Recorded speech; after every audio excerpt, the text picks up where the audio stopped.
I admit these made-up statements are very exaggerated. However, their core is not so untrue. In any relationship, there can be a dispute. So can be a dispute between graphic designers and their clients.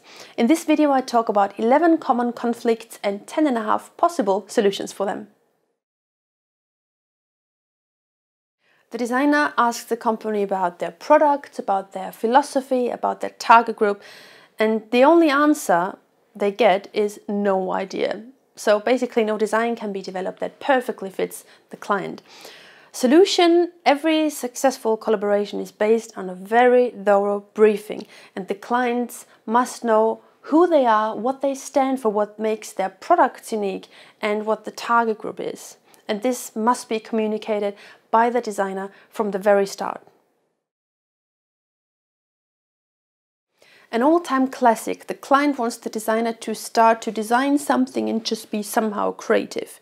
This mostly results in unnecessary many hours and an unnecessary high invoice for the client. And at the end, the client says, "Gosh, that's so expensive. I just wanted a poster design," for instance. The solution: good design does look good, yes, but mostly it fulfills a purpose, and this purpose must be communicated at the very start in the course of the briefing. To stay with the example of the poster, a poster can be designed in hundreds of different styles and transport many different messages. And the client has to tell the designer from the start what message has to be delivered or transported. Designing into the blue without any focus, without any purpose, leads nowhere. Companies that hire a graphic designer for the very first time, of course, don't know how many steps are involved in creating a good design. A designer consults, briefs, analyzes the competitors, gets into the topic, creates many different ideas and different drafts. So you see there are many steps involved in a design process, and quality does take time. The solution is, I think, that designers should be transparent. And I made the experience that my clients are always very happy when I'm transparent towards them and explain to them how many steps and what steps are involved in a good design process. So then the clients understand the pricing, and they also understand the time schedule, and they stop thinking, oh, a logo only takes 1 day.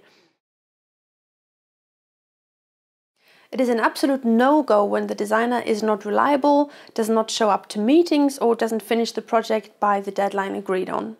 The solution, I think, is only that the client and the designer have regular contact and see how far the project already is. And if it's really not possible to get hold of the designer, the only thing you as a client can do is to terminate the collaboration and claim back any down payments made. Also an all-time classic: some clients tend to think that they are graphic designers themselves.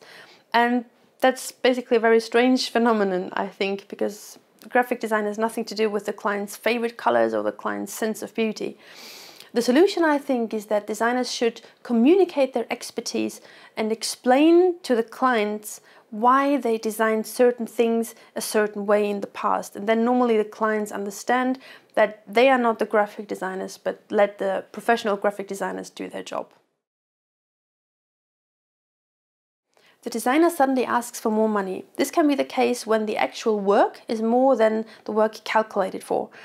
The solution: the more precisely the project or the service spectrum is described in the written agreement, the better. The more the clients really know what they get for the money, the less likely there will be misunderstandings in the end. And it's also worth mentioning the amount of feedback rounds in the written agreement and what happens if these feedback rounds are not enough. There are clients that think that graphic designers only paint and scribble a little bit. This is neither true nor respectful. And there is only half a solution for that, to be honest. Designers have to make their point clear here, or in the worst case, not even work for this client, because disrespectful clients often pay late or don't pay at all. The designer misses the mark. Solution: well, the problem can't be solved afterwards, it can only be prevented with a thorough briefing.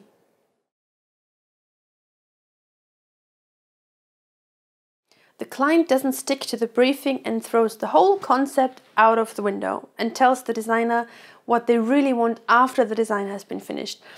The solution here for the designer is to take a break, take a pause, and have a thorough discussion with the client and to recalculate.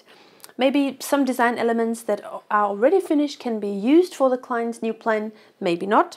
But in any case, the design that has been ordered and executed has to be paid for, and also work resources that the client booked have to be paid for.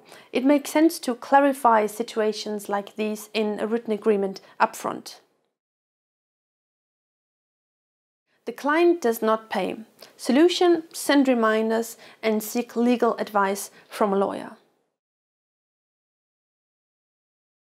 The client wants the raw data in the end, without mentioning this at the start of the collaboration. And I'm not speaking of templates for letterheads or about companies that have their own graphic designer continuing to work with the made design. Solution: as a designer, you have to be very, very careful when a client all of a sudden wants the raw data, because in most cases something is really foul here. The thing is, the client could completely destroy the design and everything they paid for. And the other problem that could occur is that it goes really into criminal areas. The client could take the designer's work and sell it on to other people as their own work. So this would infringe copyright and also be conscious betraying of their clients. So giving the raw data away to the client is something very delicate. You really have to, as a designer, you really have to have thorough talks with the client and charge extra for that. I hope you liked this video and it was useful for you. Thanks very much for watching, and don't forget to subscribe.